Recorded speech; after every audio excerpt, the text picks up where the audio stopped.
We are now bringing in national security expert Ron B. joining us via Zoom. Ron, thanks so much for being here tonight. Happy to be here. Yeah, we heard from the president short remarks, which is unusual for him, but he did at one point say if peace does not come quickly, the U.S. plans to attack other targets with speed and skill. So he's calling for peace, but he is leaving the door open for more. Do you think that this eliminated a threat or ignited a new one? Well, that message is to Iran, clearly. The message to the American people is he took action. He attacked the three main nuclear sites of Iran, decided it was in the United States' best interest to do so. But the next short-term thing he has to worry about is a counterattack from Iran against the 19 bases in the Middle East and our servicemen and women that are there. So he was being letting us know what had happened and also sending a message to Iran that they should not counterattack or else they will receive more of America's military might. How do you anticipate Iran to react? Well, I think that they'll want to retaliate against our bases in Iraq and possibly Syria. But I think that Israel has decimated their military to a point where I'm not sure what they can do. Their leadership has been assassinated. Their air defenses have been destroyed. Their air force has been non-existent. What navy they have, if they were to mine the Persian Gulf, that would be terrible for 1/5 of the oil, and that's why our oil prices have gone up because of fears of that very thing. So if they do anything, the United States is prepared to retaliate. But in the interim, I think the Israelis are just going to continue doing what they've been doing for the last week, and that is to destroy the military infrastructure of Iran.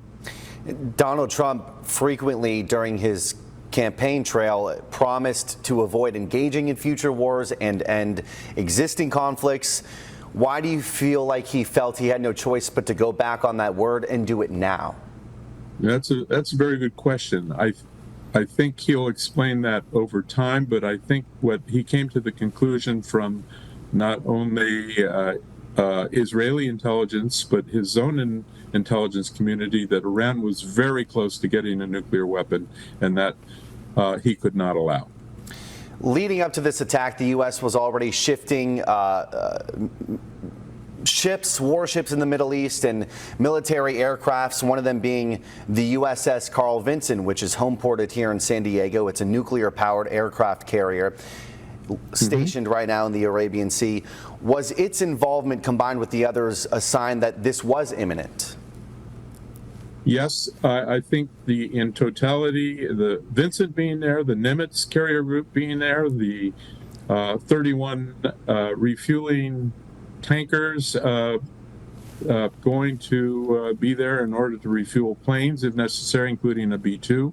The B-2 shifting from the United States to Dodge, as they call it, Diego Garcia, as well as Guam. I mean, the idea is that we were prepared to give the president options, and he chose the option to attack. It's an unprecedented move, potentially an unusual one as well, because it's being reported Trump did not alert members of the House Intelligence Committee. To what extent is the president even allowed to engage in war and use military force in this fashion without congressional approval? Well, that's always a debate, but it comes down to the president does have the authority because you don't want it to leak out that something's going to happen, because then you put American servicemen and women at risk and for political purposes. And so he certainly didn't want to do that. And I think that may be the rationale for delaying talking to the main parties until this was happening, because this is, American presidents have not attacked Iran since the Islamic Republic started in 1979. From Jimmy Carter on, nobody's done it. So this is unprecedented for the Islamic Republic. Now the question is what happens next, and that's what the president was trying to address in his short talk to the American people to say we're prepared to do more, but now's the time to talk peace. Yeah, and this comes after White House Press Secretary Caroline Leavitt said on Thursday that Trump was going to make a decision within the next 2 weeks whether or not he would use military force directly against Iran. We got our answer in 2 days. Do you think that was part of a strategy? That's a wise thing to do, because you don't want to telegraph, 2 weeks from now something's going to happen. They could have moved a lot of stuff in 2 weeks away from the nuclear sites, and so so it makes sense that you would give them that false impression, but decide earlier.